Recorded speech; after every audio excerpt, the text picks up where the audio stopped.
एक नाविक की ऐसी कहानी जो अनपढ़ होकर भी भगवान के श्लोक और महिमा सुनते सुनते उसकी वास्तविकता को समझ जाता है और जीवन में बड़ी आसानी से उतार लेता है।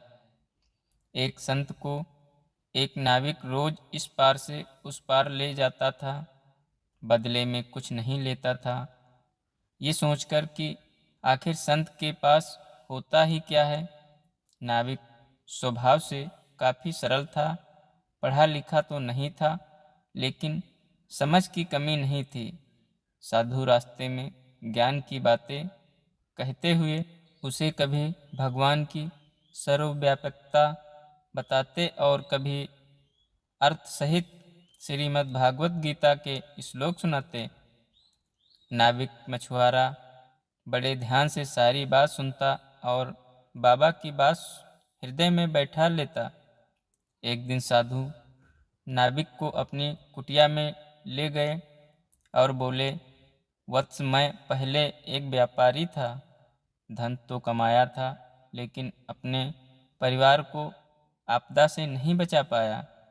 अब तक मैंने ये धन अपने पास संभाल कर रखा था, लेकिन अब ये धन मुझे मेरे काम का नहीं लगता, क्योंकि मेरे पास अपना कोई नहीं रहा। तुम इसे ले लो, तुम्हारा जीवन संवर जाएगा, तेरे परिवार का भला हो जाएगा। नाविक बोला, नहीं बाबा जी, मैं ये धन नहीं ले सकता। मुफ्त का धन घर में जाते ही ये आचरण बिगाड़ देगा, फिर कोई मेहनत नहीं करेगा। आलसी जीवन, लोभ, लालच और पाप बढ़ जाएगा। आप ही ने मुझे ईश्वर के बारे में बताया। इसके बाद वो ईश्वर कई बार मुझे लहरों में भी नज़र आता है। जब मैं उसकी नज़र में ही हूँ तो फिर अविश्वास क्यों करूँ। मैं अपना काम करूँगा और शेष उसी पर छोड़ दिया है। इसके बाद ये कहानी तो समाप्त हो गई, लेकिन इस कहानी से हम सबको ये सोचने की ज़रूरत है कि उन दोनों में से वास्तव में असली साधु कौन है। एक वो जिसने दुख आने पर भगवा पहनकर संन्यास ले लिया, धर्म ग्रंथों का अध्ययन किया और याद करके प्रवचन भी देना सीख गया, लेकिन उन वचनों को जीवन में उतारना उसे नहीं आया और ना ही वो धन की ममता को छोड़ सका।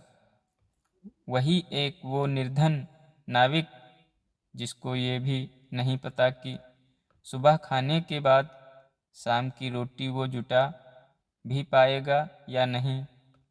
फिर भी पराये धन के प्रति उसमें लालच का भाव नहीं जागा। उसे संसार में लिप्त रहकर भी निर्लिप्त रहना आ गया।